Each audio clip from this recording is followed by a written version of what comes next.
It's Tuesday, May 27th, 2025. I'm Rim.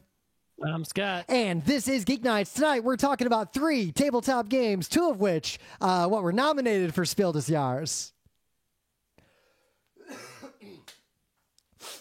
So for research purposes on a side project Emily and I are working on, I've spent a bunch of time in VR lately, but not playing games.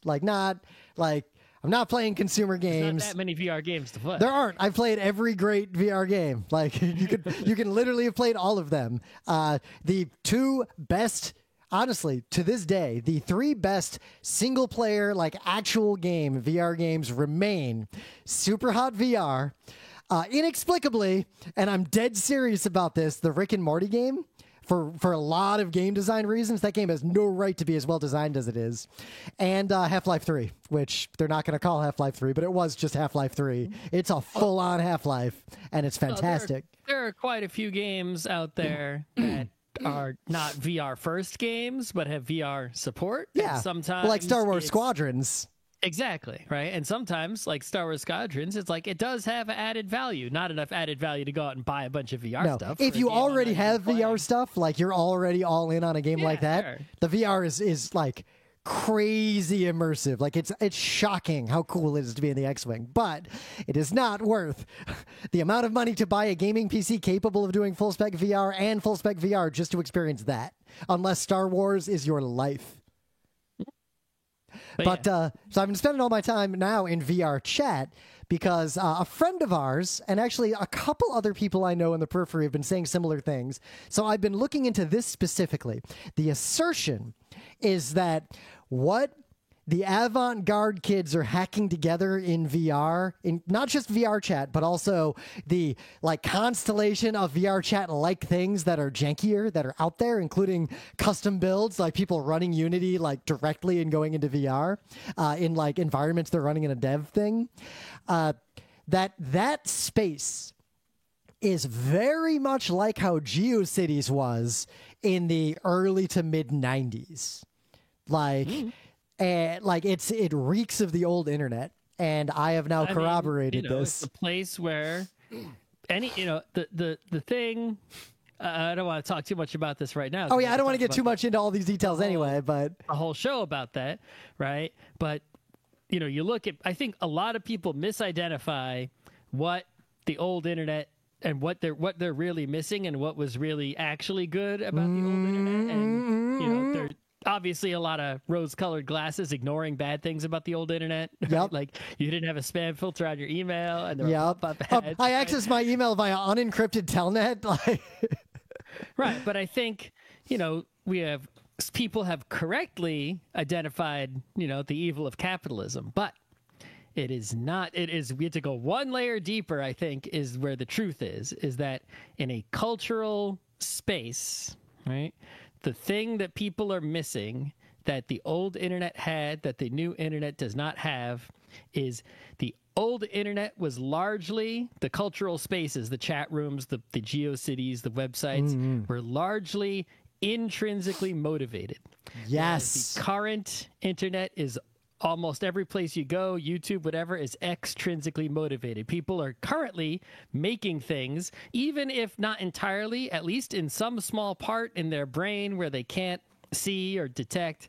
They're chasing the likes, they're chasing money, they're chasing something. Yeah, I mean, Geek Nights would be very different if we needed it to make money to survive. Right.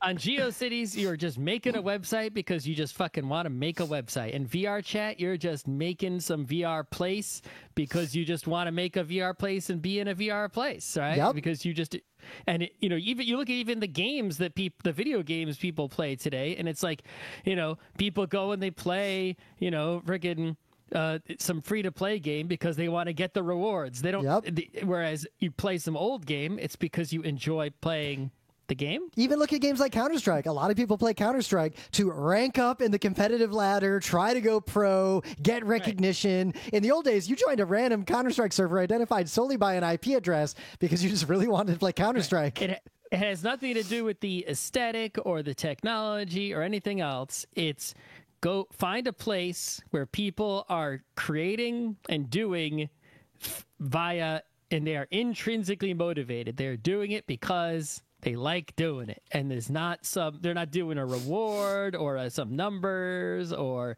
status, or there's no other reason that they're doing what they're doing besides that they like doing the thing that they're doing. And if you change your life to do intrinsically motivated things, well, you have a problem in a capitalist society because you will starve and die. I mean, there's a reason we like doing gig nights, but we both have day jobs that pay money. Right. But you should still seek to do, if you're doing things, just examine yourself and say, am I doing this because of some extrinsic motivation, and do I need to be to survive?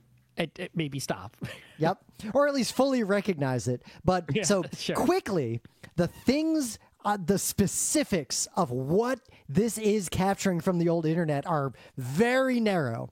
One, GeoCities sites and those kinds of things, they were really, like you said, intrinsically motivated, but they were a like place of self-expression. Most people made a website like that was a single static page that basically was the equivalent of, I exist, here's my deal, here's what I want you to know or see. Maybe about me, maybe about a thing. Like, some people would just be like, I like the fairies in Sierra Online's The Realm. This page is about those monsters, and that's it. Sometimes people didn't even sign their websites. And increasingly, in VRChat, I found tons and tons of worlds that are basically just that. One of them was this kid who's like, I'm into fucking spaceships and dragons. Check out my OC spaceship model. This world is super dark, dangerous space shit. And if you walk into it, there's lightning everywhere in the sky and a big blood red moon, and like metal music is playing. And that's it. That's basically a GeoCities website in VR. It was amazing. And I found hundreds of these things. But two, no discoverability. Remember, back in the GeoCities era, you couldn't search the internet, really. You had to find things, and that barrier to entry means the people who found things were the ones who were exploring the internet intentionally and making human connections. You'd find someone who would tell you about another cool thing, and I found a web ring inside of VRChat. And then investigating further, I found more web rings, because when you make a world, you can put portals in that world that go to specific other worlds. And I have found and mapped a bunch of web rings, and there's no way to find these just by searching the internet. Like, you got to find them yourself or know someone cool. And three, if there was a place that you could go to, some sort of, a catalog or a search engine, right? Then suddenly there's extrinsic motivation as people go to SEO and try to get their world to the top. Yep. There's also, we talk about the old internet. Now, there are a lot of bad barriers to entry on the old internet. Don't get me wrong. Money, access, racial stuff, etc. But the lack of discoverability means the hordes don't descend, and smaller, more intimate communities form around culture and shared interests.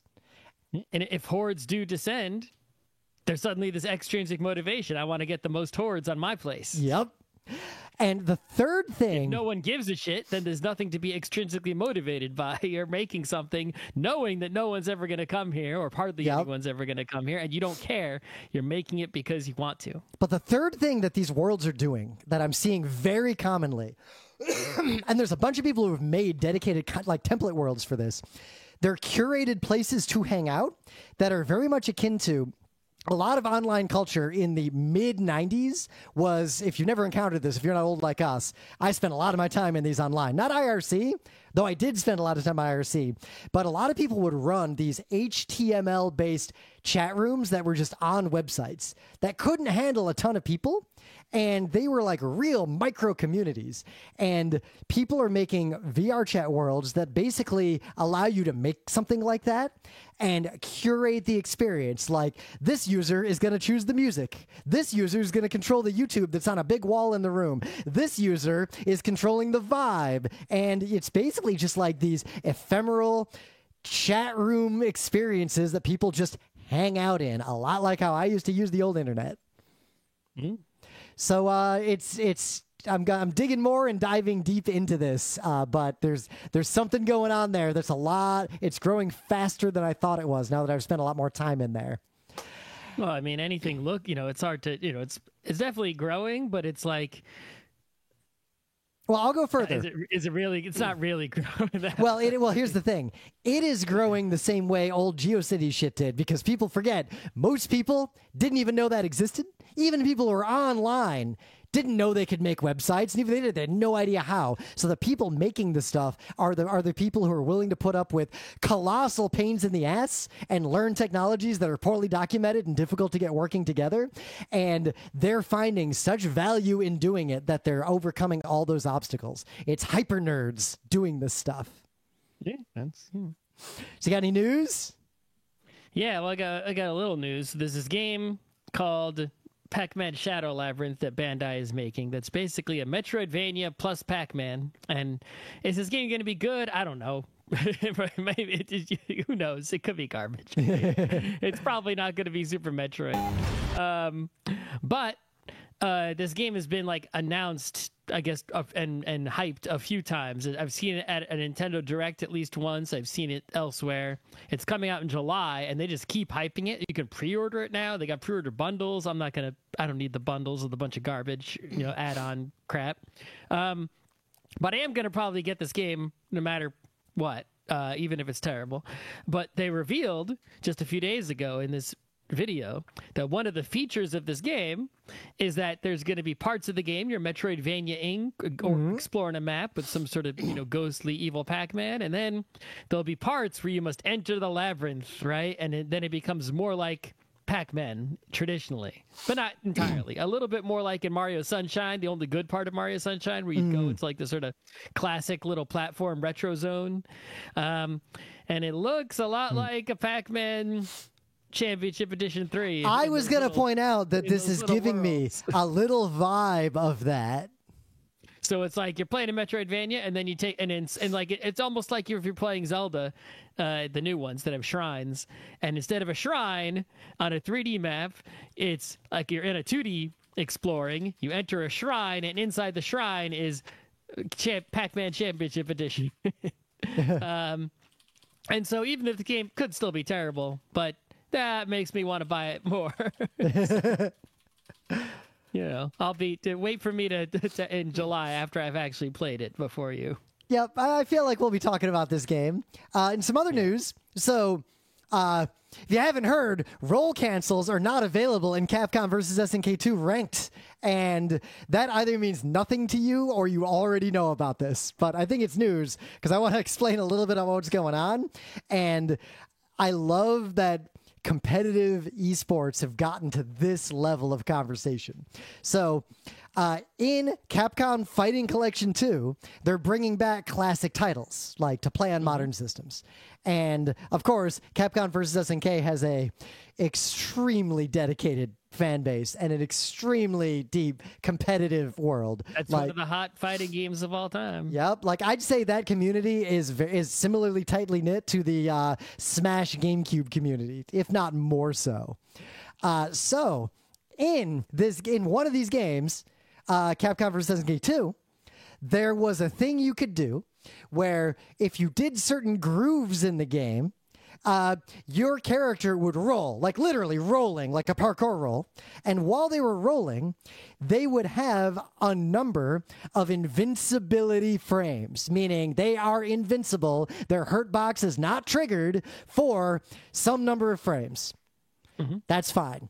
However, there was a bug. The bug let you cancel a roll that you'd started if you canceled it in the first 2 frames, which is already an insane thing that requires a lot of practice and skill to be able to do reliably. And if you did this, the invincibility frames would continue through the special move that you triggered to cancel the roll, thus making a special move. A bug. Yeah. But it's been in the game forever. It was never patched. So how can you patch a game that was like an arcade game? Yep. Like, so it they was did repatch arcade games by what they would do is you could, if you were an arcade owner, like get the upgrade pack and patch your arcade machines, but no one fucking did that. Tell me, running my arcade, how many more quarters the kid's gonna put in if I buy this thing? Right. Or they would like send it and it'd be like up to you to put it in, upgrade it. It's like, the only times that actually happened would be like in arcades that were like, in Japan, and like Capcom would go to the arcade and patch it themselves or something. Yeah, like American DDR machines got update packs all the time. No American arcade ever did that shit. Right. So the only way you would get upgraded arcade machines is, okay, we put out the arcade machines, we start selling them. They all have the software 1.0, and then it's like, oh shit, there's a bug. Patch it. All right, well, every machine that leaves our factory now has the newer software on it, but all the old ones that are already left probably not going to get upgraded. And that's how arcade games are updated. So as best I can tell, this bug is really, really important to the ongoing and current Capcom vs. SNK 2 meta, because since it was in the game, everyone who's good at it is good at exploiting this frame timing to get these invincibility frames. It's part of the game as far as they're all concerned. In this release that's going to open this game up to a lot of people who have never played it before and make it way easier to get good games going online, that bug is still present if you play offline. But if you play online in the competitive ladder, it is no longer present. Why don't they? I mean, they could have an option to like let you. Any question you ask has not been answered, and the community is, let's say, a hornet's nest that has been kicked. Yeah. So I would say I agree with the taking it off on the multiplayer, even though. Yeah. Right. It's like, who cares that all these people. Yeah, but then why don't leave it in the single player? Based on what information I know about it, it's objectively bad for the game, even though people who have played the, it's tough shit. But if you're playing locally, it's like you can't turn it off. Yeah, exactly. Why isn't it the same as multiplayer? It's like the local. It should be the same as the multiplayer. And if you really want to turn it on and play like classic mode, there could be an option for that. Yeah. But it's like, you're telling me when I play locally, this bullshit is there. Imagine I get this game. I can't even practice locally something that matches the online mode. Yeah, imagine Scott and I crawled out from under a rock. We get into Capcom vs. SNK 2. We buy this thing. We play until we're really good. And then we try to join the competitive ladder. And people are just like magically invincible and we don't know why. No, it's the opposite. It's we play locally, and there's this invincibility thing, and if we go online. Well, yeah, because that's just as bad. We get really good at this game, then we go online, we do the special move, and it just doesn't fucking work, and people wreck us. I thought I had invincibility frames. Whether you agree that the thing should be in the game or not, or that it's a bug or intent, it doesn't matter. The point is that the rules of playing locally should match the online play, and if any deviation, if you want to customize your game for local play, that's just fine. That should be an option that's available. Yep. But you can't be having the local play not match the online play and no way to make them match. How are you supposed to practice locally in order to play online? The thing I find most fascinating, if this bug just was gone in this game in all modes, then I would assume, all right, they just patched something along the way because they didn't think that hard about it. They didn't think about this competitive scene. If they specifically included this bug, with or without an option to turn it off, in all the modes, I would also assume maybe they didn't think that hard about this and they just replicated the old game. The fact that they changed it in one part of the game about the other part of the game is fascinating to me because it means someone noticed this and wanted to do something about it, but there doesn't seem to be a coherent strategy about why to make this change. I think this is, this goes back to a thing I always complain about, which is that companies do not communicate, right? It's like, yeah, you don't want to communicate all your just trade secrets to the whole world, but it's like you should explain and give complete unambiguous information about thing. Even though it's like 5 nerds care, it's like, yeah, but if even though only 5 nerds care, if you communicate effectively, you will be the amount of trust and belovedness you will receive is huge. Right? You want to know 2 games that do that really well? Marvel Snap and Overwatch explain in way more detail than a normal person needs why they make bug fixes and balance changes along the way. Right. Yeah, even though, they do quite a job that is commendable, but even them, I think you could go further, right? I'd say Overwatch goes about 10 times further than Snap does. Probably, but I think you could go even further, which is I think the step that most developers don't take is they don't explain what they'll release something, announce it, and explain what they released. If I was in charge, I would go the extra mile. I would explain what I'm thinking about doing on a day-to-day basis. I would be a part of the conversation constantly, like one of the fans is. Rims right? Blue Sky is like, I'm thinking about getting rid of those invincibility frames in Capcom vs. SNK 2 because and I have some reason about I don't like frame perfect timing and just see how people react or ignore them all and just muse into the wind. I would make a post like, here's the benefits. I researched it. I work at the company, so I talked to the people who originally made the game, and I asked how this got in there. Was it a bug? Was it intentional? I talked to the players about, does it make the game? When I play tested with and without it. Here's our findings. And even before I released, I would just be like, I'm investigating this thing just because I'm thinking about it. Here's my investigation.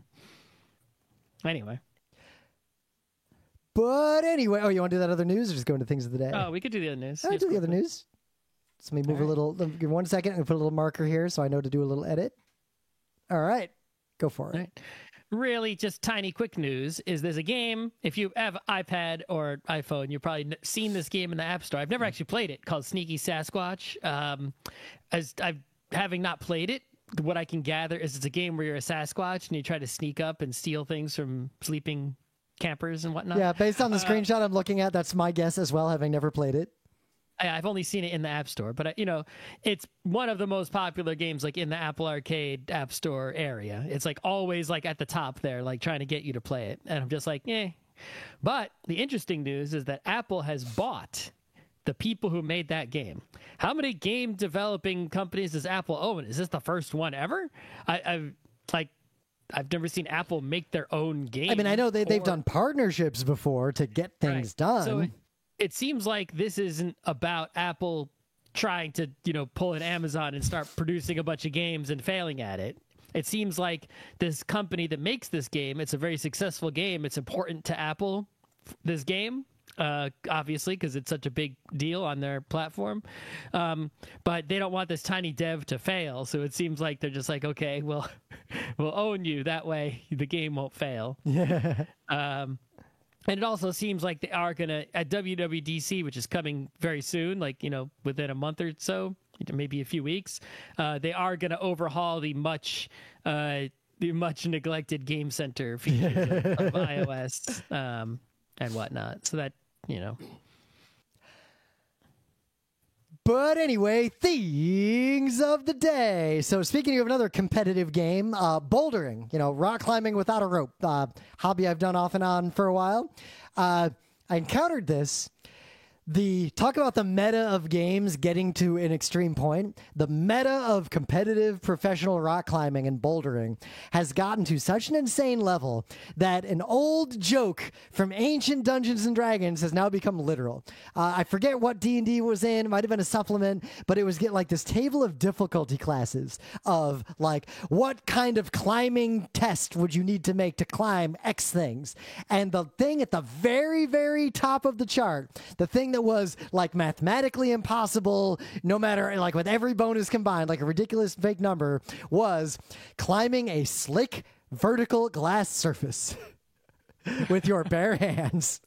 Exact, just 90 degrees perpendicular to the earth. Yep. So we're not there yet. And we oiled it up. Yep, oiled. Oh, it's Spider-Man competition. Are you Spider-Man? You win. Are you not Spider-Man? You lose. Spider-Man gets halfway up, and it's just like that Atari game, right back down to the bottom. Yep. But so they're not quite there, but they're close.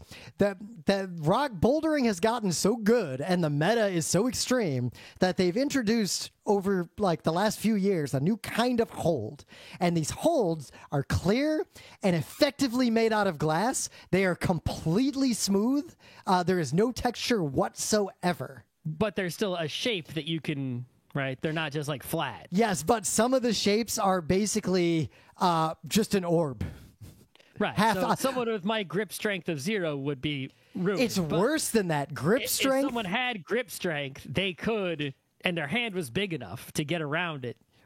Even then, the tricky part is you need two things to even get past one of these things. You need two things. One, you need the grip strength of a Titan.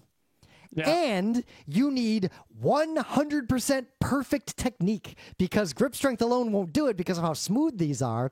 You'll have to like hold it in such a way to where the only thing keeping your hand on it is the precise location of the rest of your body's center of gravity while you do the rest of the maneuver. If you are off by even a tiny bit, no amount of grip strength will help you. You'll just fall off. Well, any part of the surface is facing upwards, right? So that you can put your hand on top of it somehow. Right? Upward, but sometimes cantilever downward or convex. Sure. But the point is, if you can get your hand, if it has a surface that faces upwards, you can push down on top of it and cause your body to go upwards, right? Yep. It's just physics. So theoretically, some Spider-Man type figure who was greased up. Oh, I already watched a video of someone who went straight up a bunch of these without even breaking a sweat one try. Right. Someone who, let's say, a Spider-Man who was not sticky and therefore was slippery could smack the top of one of these with some ridiculous, unrealistic amount of strength and propel themselves vertically. Yes. And thus climb by slapping the top of them to push, or, kicking as well. You know what? Kick the top of one of these. Wall running is a thing. Like, you can run a little bit up a wall, and people do that kind of stuff too. Right, because it doesn't matter if you slip, if you just put all your energy into the top of it and it doesn't give, you'll go up. Yep. Right? So you just have to not be on it for more than like an instant each, and you won't have a time to slip. You're already on your way to slapping the next one. So a couple people have already started to break this meta with not quite a bug, but they've discovered a clever workaround. Normally you put chalk on your hands because the chalk makes it easier to grip. That ain't gonna help on glass, though. In fact, it hurts. So now what climbers are doing, if these are on the course, some of them started washing all the chalk off first and just suffering through the regular holds so that they have more ability to try to grip these holds. But I already saw a video of a dude. He climbed halfway up. He hung there. He spat on his hands for like a while to get enough spit to like carefully clean all the chalk off, and then climb past these things, then re-chalked and climb the rest of the way. And in the video, it's not my thing of the day, but in the video, you can clearly hear someone on the ground say, "Oh my God." What if you just brought a water bottle with you? You can't bring a water bottle up, but you can bring a toothbrush and a bag of chalk.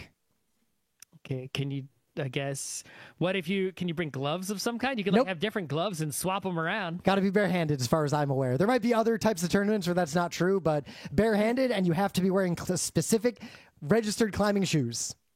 In other climbing news, just briefly, there were people who climb Mount Everest, all these idiots. Oh, the Xenon guys? The Xenon gas guys. And it's like, everyone's like, bro, it's not a competition. Yeah. Also, climbing Everest sucks to the point trophies. That we should probably ban foreigners from going to Everest and climbing it. Yeah, but then the Sherpas won't have any money and their economy will be ruined. Yeah. They're mad about the Xenon because it means people have to stay at base camp for less time. Theoretically, we don't know if it actually works, but these guys who use the Xenon stayed at base camp for less time, so Sherpas got less money from them, even though they did hire Sherpas. It may work, but from everything I read, I actually read a long article about this today over lunch. Start huffing Xenon. Oh my God. One, Xenon is really expensive. It's going to be hard for you to get. And two, this might be extremely risky for some of the same reasons that using the heavy breathing technique to hold your breath longer is also dangerous. Anyway. Yep. Thing of the day. What was my thing? Oh, right. So everyone knows, I hope you know, about the old 6 degrees of Kevin Bacon, right? Where it's like, yeah, you pick any celebrity or any person, and it's like, well, they were in this movie with so-and-so, who was in this movie, who was in this TV show, who was in something with Kevin Bacon, right? And due to mathematical statistical laws, like if you're not familiar with this concept, you can basically connect almost any human to any other human. Like it's shocking how wide. If you think about it, it's like, well, if you can connect anyone to Kevin Bacon with 6, then you just pick someone next to Kevin Bacon, and it's like, well, you could have picked them instead of Kevin Bacon to be your central character, right? It's just that Kevin Bacon, because of who he is, just sort of makes an ideal central character in the story. Yep. In various ways. And so similar, if you're going to connect, fictional characters in particularly the video game universe, but also anime, Ryu makes an excellent character to try to connect to. And it's not everyone connects to Ryu, actually.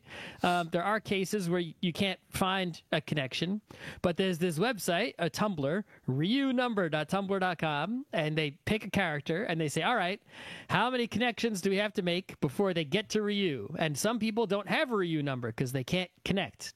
But most of them do, a very large majority.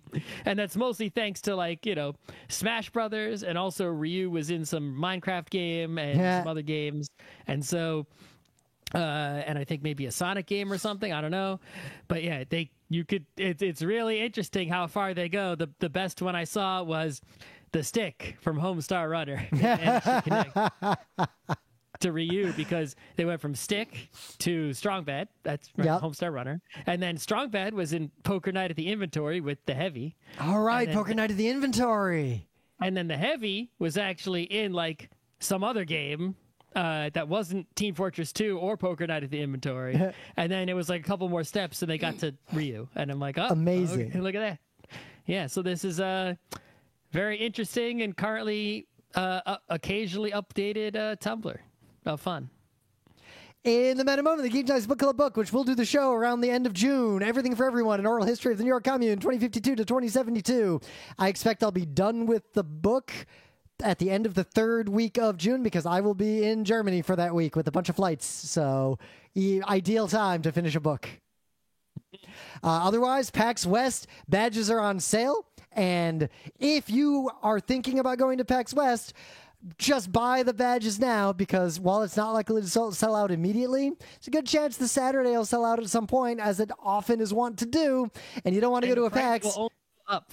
Yep, and you don't want to go to a PAX and have to like not go in on Saturday. Also, get your hotel because you don't want to have to pay more than the already expensive price it is now. Yep. If the price gets higher, closer to the at least hotel is the least problem. I think of all the PAXs, PAX West is the only one I don't sweat the hotel at all, because there are so many good hotels within a reasonable walk of the convention center. Well, especially if it's not selling out. Plus, they got new hotels. Yeah. Plus, Seattle is just a very walkable, nice city, and the weather's usually good. It's not like PAX East, where almost every hotel is on the other side of the river, or PAX Unplugged, where it's Philly. So Australia had pretty good hotels too, but they were way expensive, if I recall. I haven't been there in a while. All right, so we played a bunch of games, two of which were nominated for Spiel des Jahres. At PAX East. At PAX East, we were in the, hanging out in the First Look area, which is at PAX Unplugged, you can't get in the First Look area. But at PAX East, it's basically we set up all these amazing games that are brand new. They brought from over the ocean, and almost no one goes over there to play them, even though enforcers will teach you how to play. And so we spend a lot of time in that area playing games that are brand new. We'd never get to play otherwise. I mean, I'm not going to lie. It's pretty great when some enforcers have set a game up ready to go. Half those enforcers are our friends, and their job is to sit down and play this game with us while teaching it to us. Yeah. And then I get home and I find out that, well, there was a game that was at the Unplugged First Look, and we didn't play it until PAX East. And then there was another game that was in the PAX East First Look. And of the 3 games nominated, the Spiel des Jahres nominations just came out. And of the 3 nominations, 2 of them were those games that we had played, and only one of them we have not played, which is unusual, because a lot of times the Spiel des Jahres nominations come out, and I'm like, I haven't played any of these. I think the combination of First Look and just being more engaged with cons again, for a bunch of reasons, I feel like it's a time to strike. Yep. So the game that we didn't play that was nominated is Bomb Busters, which I guess apparently, is some kind of bomb defusing game with some tiles or something. I don't even know. But I've heard, I haven't played it, but I heard okay things about it. The 2 games that are nominated that we have played. The first one is the game that we played at PAX, that was out at PAX Unplugged. We didn't play it until East, which is Flip 7. Yep. We added Flip 7 briefly to a panel we did at PAX East, because having played it, it is one of the 2 archetypes of a push your luck game. Between this and Can't Stop, you get both sides of the most common patterns of push your luck. It's a lot like No Thanks. It's like, I feel like if you have No Thanks, do you really need Flip 7, kind of, maybe. They're really close in the way they work. But Flip 7 is just a little tiny game. It's just a pile of cards. They're selling it at the game stores for like $8. There's a new version of it. The new version, the only difference between the new version and the old original version, the original version comes in a bigger box that wastes a bunch of space for no reason. You don't want that. And there's like one rule that they fixed the writing of, so it's the new one has better rules written. But yep, and I respect that change, because without that change, you can get way too many points in one round with a little bit of luck. Yep. So the way Flip 7 works is you got a deck of cards, and in the deck of cards, there's a 0 card. Okay, whatever. There's a 1. There's 2 2s, 3 3s, 4 4s, 5 5s, all the way up to, I think, 12 12s in the deck. Yep. Right? And so you deal a card to everybody, and everyone shows their card. And so let's say Rim has a 7. Yep. It's like, Rim, you got a 7 there. Do you want another card? Hit me. And yeah, so I give Rim another card. It's a 10. Right? The game is hit me or I'm out. Hit me or I'm out is the whole game. You go around the table and you give cards to people if they want them. If they stop, they just score what they have, right? So obviously, if you stay in longer and you collect more cards, well, you're going to get more points, because you get points just equal to what the card number is, straight up. But if you have 2 identical cards in front of you, let's say Rim has a 12 in front of him. Well, the most common card. The most common card, there's 12 12s, and no one else has any 12s, so there's like a shit ton of 12s in the deck. And I say, Rim, you want another card? He's crazy, so he says yes. He could just take 12 points and go home. But he says yes. He flip it over. It's another 12. He's got 2 12s. GG gets nothing. He's bust. Yep. Right? Just out instantly. So the goal of this game is right on the front of the box, Flip 7. You want to stay in until you have 7 non-matching cards where no number is repeated in front of you. And then you get a big bonus and you get a shit ton of points. And you just repeat this game a few times until someone hits like a total score of whatever. It plays so fast, and it has a few other rules, but like they're not out of bat. Like there's some special cards that do a few minor things or add some points, but that's the core game loop. And I think I have a new winner for a game that has a better fun economy than Deep Sea Adventure. For how quick this game is, for how fun it is, maybe only that elevator game we played might be more efficient. We'll talk about that another day. A different time. So it's basically a push your luck game, but a lot of other push your luck games have a different structure. The structure of this one is you're all standing in a row, and there's a cliff out in front of you, but you don't know how far it is. And I take a step, and then I stop, and I wait, and I see, will the next person take a step? Yep. And then it's like, then we're all even again, or a coward who has stayed behind and won't take any further steps, right? And anyone who has taken all the steps thus far and hasn't stayed behind, now basically game of chicken. It's like, I'll take one. And I fall off the cliff. It's like, all right, are you taking one? Scott just fell off the cliff. Are you going to? And that's how this game goes. And that's kind of fun when you're not falling off a literal cliff. Yeah, especially if you get into it and play it quick, then someone's dealing out the cards and you're just going around doing blackjack. Are you a coward? Hit me, I'm out, hit me. Like, it's so fast. I think you can play an entire game in 10 minutes if you're just playing. There are some bonus cards that give you extra points and some other fun rules and things like that to mix it up so it's not just boring, but those really aren't necessary, I think, but they're okay to have. Yeah. I'm not going to take them out or anything. But yeah, because it's $8 and it's just a deck of cards, and I've seen at the game stores I've been to, I've seen like piles of it because it's like the hot new thing. Yeah, if you see it comes in a shiny box, you won't miss it. They made the box shiny to grab attention on the game store shelves. This game, if you want to have a game, your little pile of games you bring with you everywhere, like at cons, if you need a quick game before the main event, this deserves a spot right next to Six Nipped. You could play this with the family. You could play this with the children. How young can you understand? Like, don't get two of the same number. Pretty young, right? 6, 8. I don't know how children. But I think you're right in terms of between this and this fills the niche that other similar games, like No Thanks, fill.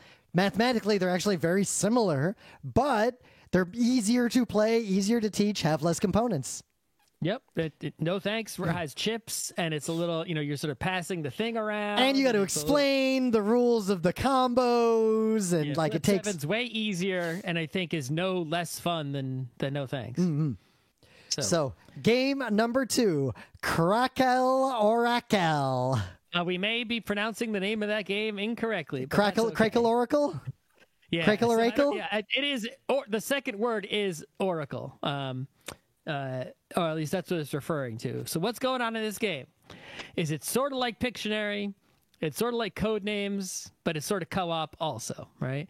So what you got is you got a card in front of you, and the card tells you what to draw, and everyone draws, right? So maybe my card says apple, so I try to draw an apple. Yeah. Right? And then Rim's card says banana, he tries to draw a banana. And then someone else's card says pride. Yeah, they try to draw pride, sure. And then we take all our cards and we take some extra mystery cards, sort of like Fibbage on your Jackbox, right? We shuffle them up and we flip them all over. And now everyone, silently, without communicating, goes and sort of, picks a card and is like, oh, okay, I think that is a card. I think you're right. And until hopefully at the end, right, you have correctly chosen the right cards and figured out what everyone drew. Yep. Now, the two things that really stand out to me are that, one, this will sound crazy, and I'm going to start with the crazy thing first. This turns something a friend of ours did once in a Jackbox game that I will refer to as Gandalf's Wedding into a game. And I can defend that statement. But 2, this removes any ability to draw from the equation. Right. So here's the key. The thing that makes this a Spiel des Jahres nominee, in my opinion, is not the game itself.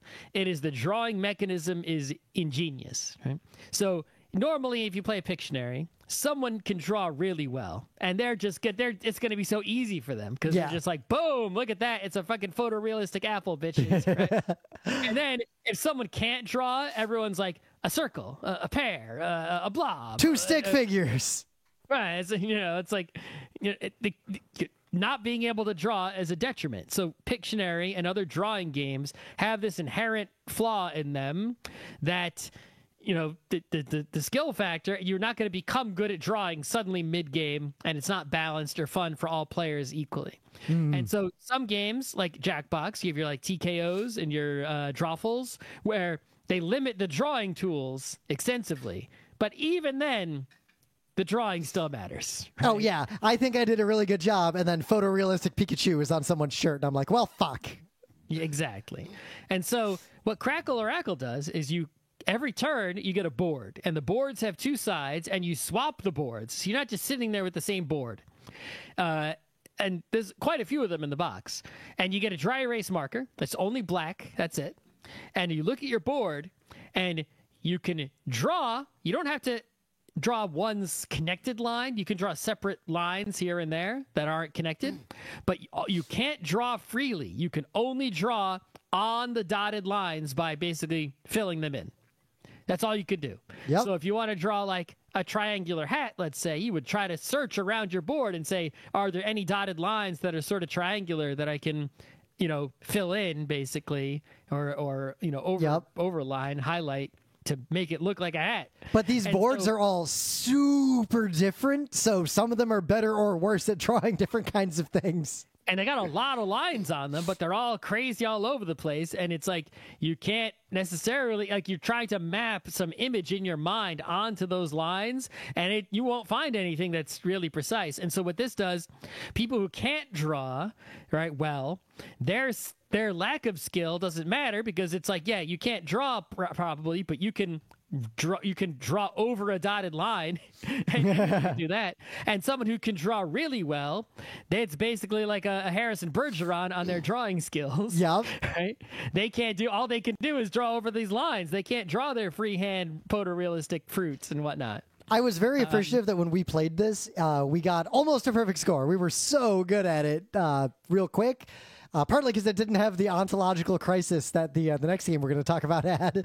But the Gandalf's Wedding thing, I want to explain a little bit because the mechanic here is genius. But I think like Scott said, the concept of drawing in this constrained fashion, you can play any number of Pictionary-esque games with this mechanic, and it would work great. So the rules of the game itself are not the important part. I agree with that.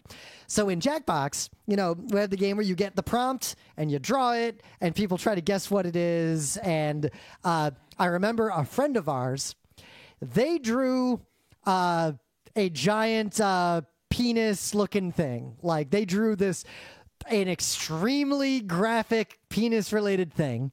And everyone else drew normal stuff.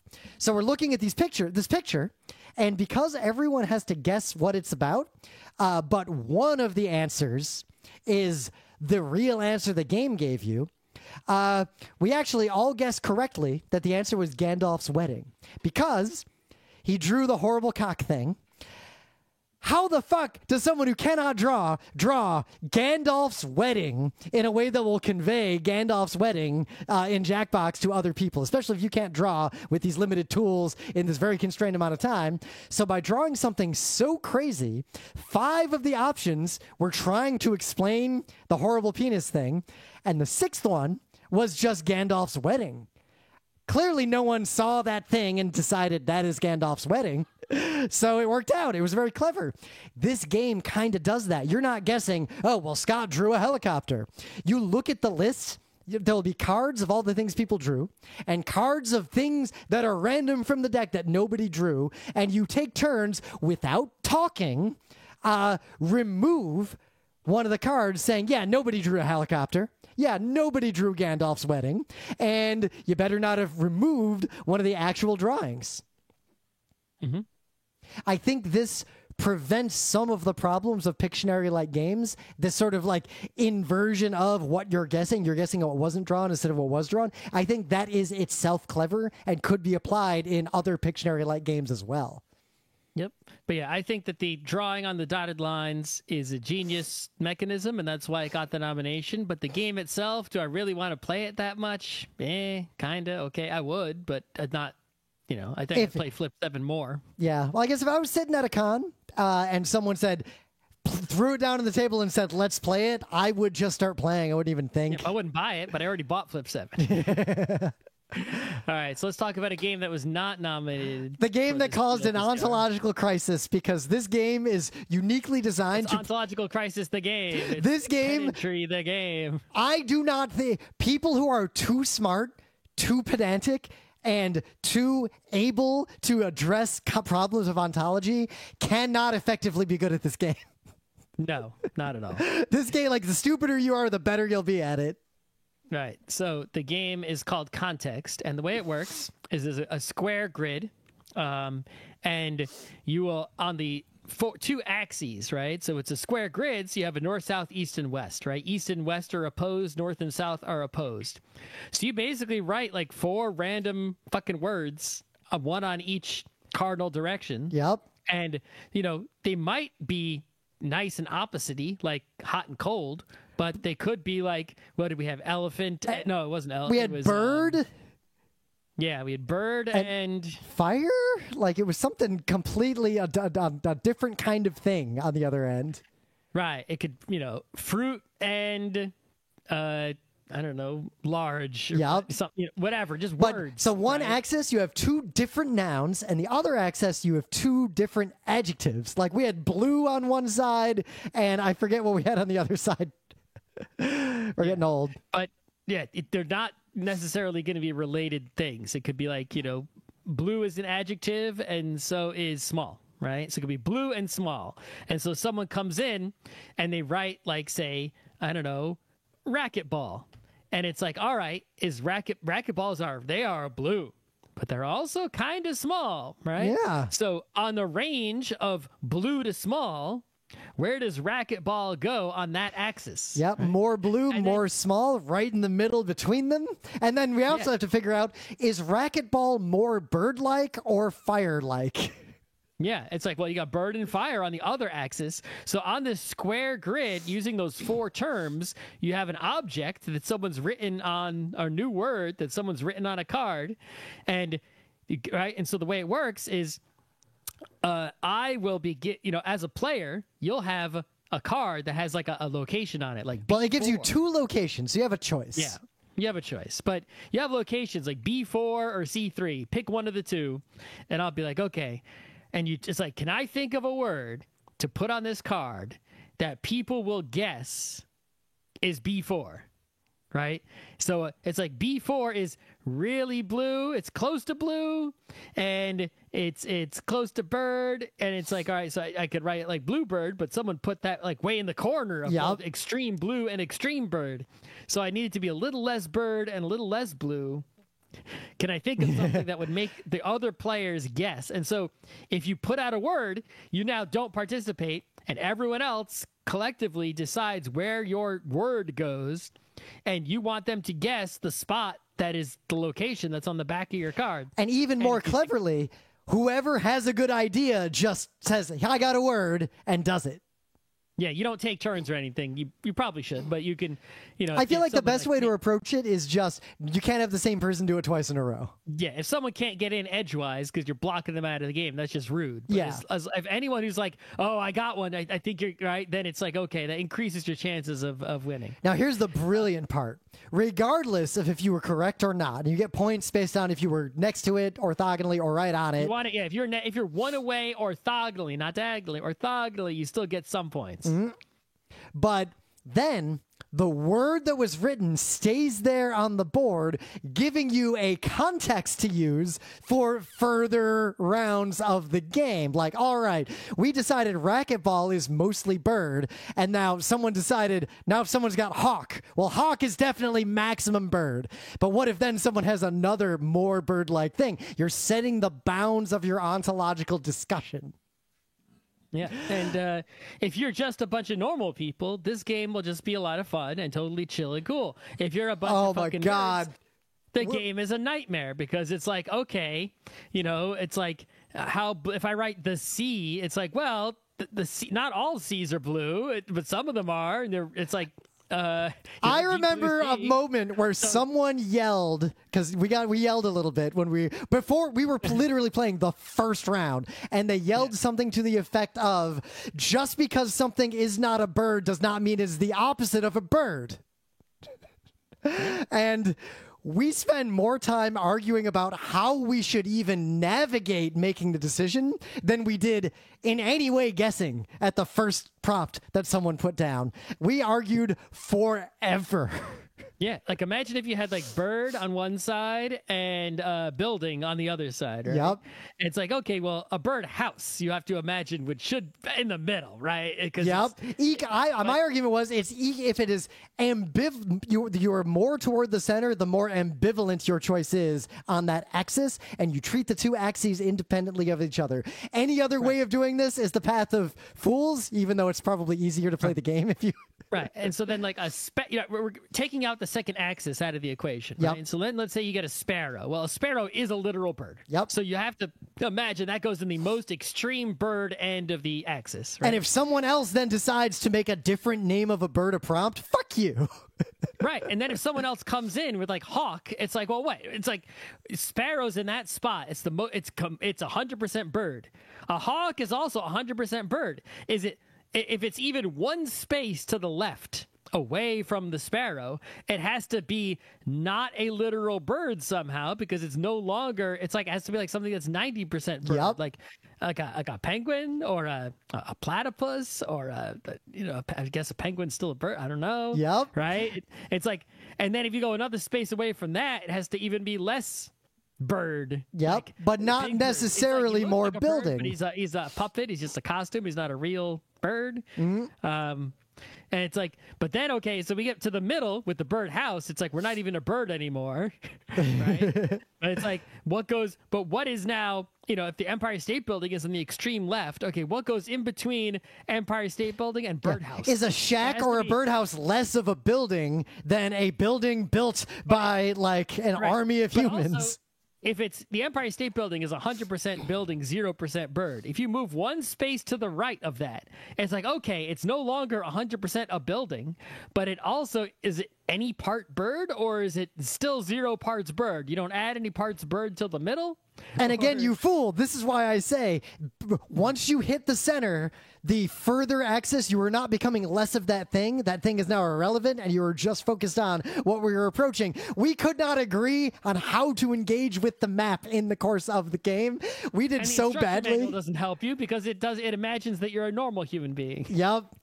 We had many points of order on the rules before we could even get started, and I love the shit out of this game. But this is a game where if you are smart and you have smart friends, you're going to experience People who are very literate.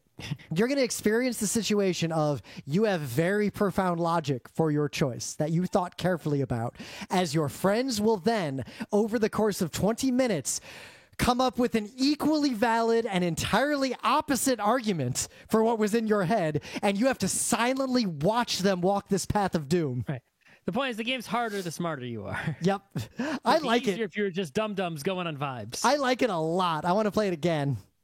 I do like it. I do want to play it again. I don't know if I'd buy it. Well, I don't want to play it at like a convention. This is a game I would want to... I don't know how much I would play it. I want a digital version of this to play Jackbox style occasionally at our house with friends. And also, if you played it with people who are less crazy, on the one hand, it might be easier, but would it be less fun? I think it would be less fun. You're really to enjoy this game. Really care. It's like almost to the point where because we made it harder for ourselves with our word brains, but the arguing, it's like I didn't even care about winning and losing the game. Just arguing was more fun. Well, you know what? It reminds me of all things, the trading in Bonanza is not actually that complicated, but I really like the act of trading in Bonanza. I like that amount of yelling and debating with someone, just like I liked the amount of arguing here, because kind of like how fast food franchise gives you all the fun parts of Monopoly without the reality of Monopoly, this gives us the fun parts of when we all argue with each other heatedly without actually having an argument. So I would play it again, but yeah, I don't know if I want to own it necessarily, but at PAX West, I will definitely play it if it's in first look with some other people if they're feeling it. Yeah, I mean, you also don't necessarily... This is a game you could make. Yep. If you don't want, But. Yeah. The dry erasable tiles are kind of nice, and the fact that the quadrants are well defined. Like, you'd have to make more components than you might think to make it good. Like, you'd have to do slightly more effort than it takes to make a QE. I've made QEs at conventions more than once using just pen and paper, and that takes about 10 minutes to make like good enough to play. This would take a little more time than that. Yeah, all I'm saying is that in the United States, we now have to consider the makeability of games, and we absolutely do. God damn it! So I'm going to be Crackle-a-Rackle, a little hard to make. Yep. Because you need to make so many word cards, and every word card has like a hard word and an easy word on it. Yep. Flip 7, you could just get any deck of cards and make. You could make Flip 7 out of a Stickhelm deck, I think. Probably. Because I made Nokosu Dice out of a Stickhelm deck. I actually have a bunch of Stickhelm decks I've used to make other games. Because we've never finished a full game of Stickhelm. As much as I like that game, we play like one round. And we always play it late at night at a con. I feel like we have. We never hit like full points. We always stop at like 100. Anyway, I don't have a full set right now because I've broken it up into a bunch of games than this at PAX East, but those are 3 that we can talk about briefly.